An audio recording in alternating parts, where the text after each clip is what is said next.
Here we are in Cassadaga, Florida, founded by George Colby in 1875.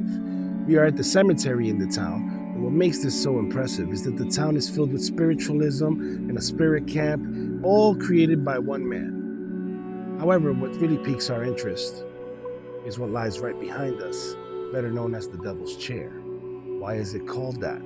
Why are people reporting cases of things that happen when they sit on that chair? We're here to find out. All right, folks, here's a little background regarding Cassadaga. The Cassadaga Spiritualist Camp in Florida was founded by George P. Colby in 1865. The town was founded in 1895, and in 1897, George left the church and became a medium. As a medium, he traveled throughout various spiritualist centers to display his skills as a medium. While living in Cassadaga, Colby became one of the resident mediums and conducted lectures. Topics such as ESP, telekinesis, levitation, healing, and talking to those who passed became all the rave in Cassadaga, which lured more and more residents with these same innate abilities. And over time, Cassadaga has earned the title as the psychic capital of the world. As for George, he never married. He did adopt several boys and took care of their education. But sadly, George's health declined. He lost all his wealth until the time of his passing on July 27, 1933. Hey folks, you're in for a treat. Cassadaga, Florida is the psychic capital of the world. So for those of you who are in tune with this particular medium, you might find it to be the place for you to come and visit.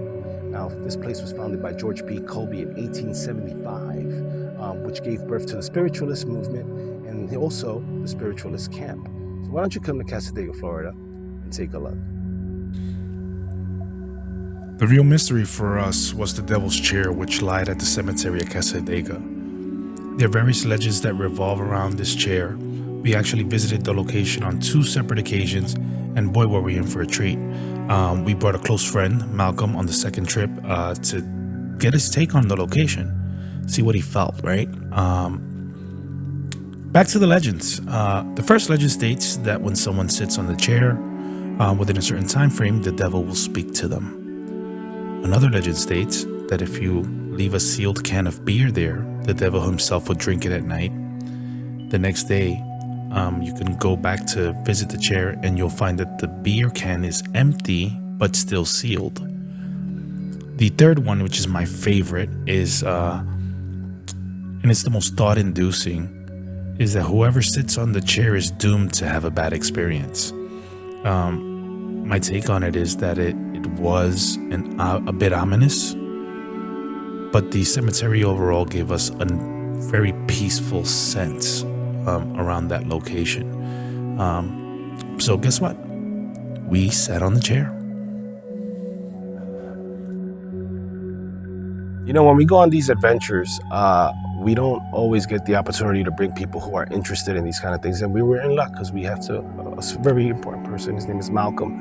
He's coming with us today, and he's going to share and articulate what he's feeling, his experience here at Cassadaga Cemetery.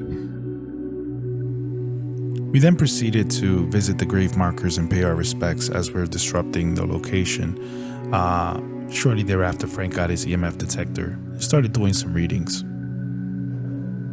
Hi guys, this is Frank Walls, once again from the famous Devil Chair in Cassadaga, Florida. We got a meter over here. Let's see what we can find. So I'm supposed to press here.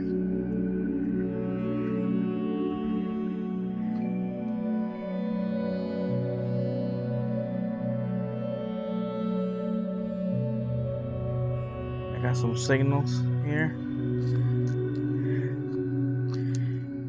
Oh.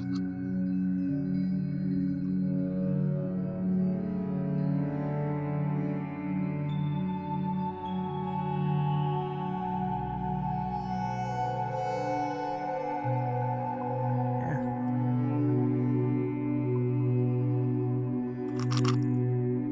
Oh wow.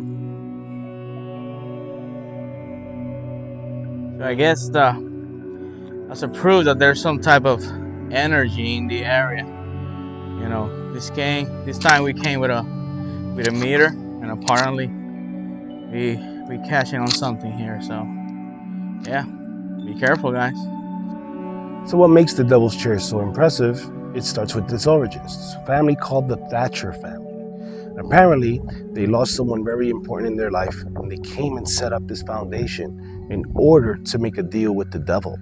Apparently, it failed and resulted in the loss of even more loved ones. To this day, people claim to sit on the chair between midnight and 3 a.m. to speak with the devil to find out, 1, how long they're going to live, or 2, who's their loved ones, or their most cherished. How you doing, guys? This is Frank Walls, and like you see, we're once again here at the Devil's Chairs. This time we came with a meter, and you can see we got 2 cans of beers. That means that probably last night at midnight somebody packed it with the devil, probably 2 people. So that's how the story goes. If you want to do a deal with the devil, you bring a beer, and on the next morning it's gonna be empty. So apparently somebody was here last night, and the evidence right here. You see, we got some readings, the EMF reader. So I think this is real, man. So after we do the reading, Frank and I go check up on Malcolm and just get his thoughts on the location and what his perception is on Cassadaga. So this is your first time in a cemetery here in Florida, right? Yes, it is. So given the history and everything we discussed with you, what's your take on what you're seeing now? Pretty interesting. Kind of a weird vibe coming over here with everything that was said about this place, but it's pretty chill, pretty calming. What do you think about the story of the Devil's Chair and all that? It's kind of spooky, right? Yeah, kind of spooky. I wouldn't make any deals with the devil. That's kind of crazy. Yeah, amen. No bad negative energy my way.